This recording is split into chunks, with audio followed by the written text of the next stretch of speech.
床车到底应该怎么改？来，跟我来。新鲜出炉的抚顺中轴中高顶。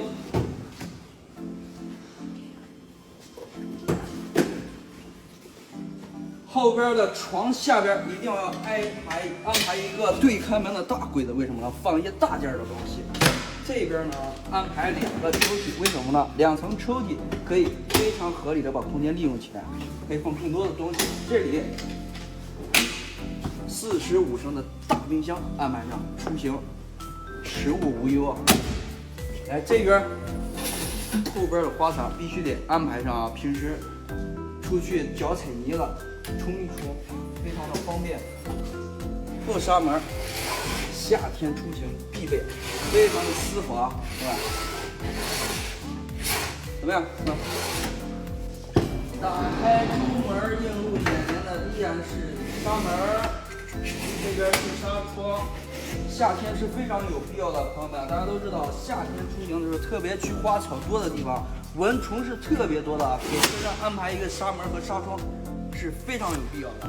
来上车，给大家看一下啊，这边所有的控制放在了我的右手边，所有的控制面板，这是采暖、逆变器，这边所有用眼睛看的啊，放在了左边，4路监控、库仑计和头柜。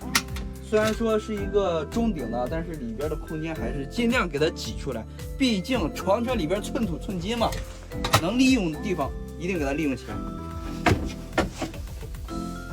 这里是一个对卡座，可以拼床的。这是一个挂板桌，可以移动的啊。用的时候放在这里，平时吃饭2个人聊一聊吃饭喝茶都是可以的。不用的时候也是可以给它拿下来的，朋友们，拿下来可以放在外边的那个地方。等一下给大家演示。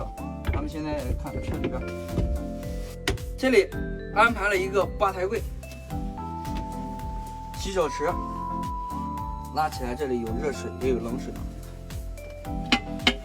下边储物空间足够大吧？这边安排了热水器、电磁炉，这里就是床车的核心部位了。哎呀，睡觉的地方怎么样？这大床睡2个人绝对是没有问题的啊，朋友们。而且这个床的上面也是有储物空间的。来，你看轮毂的这个地方啊，储物。朋友们，你能带多少东西出行？朋友们，哎，够大，朋友们，你能拿多少行李？这边也是储物空间。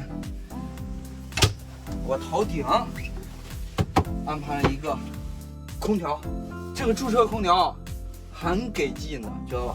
夏天的时候，我们干活的时候把它打开，吹的浑身都凉。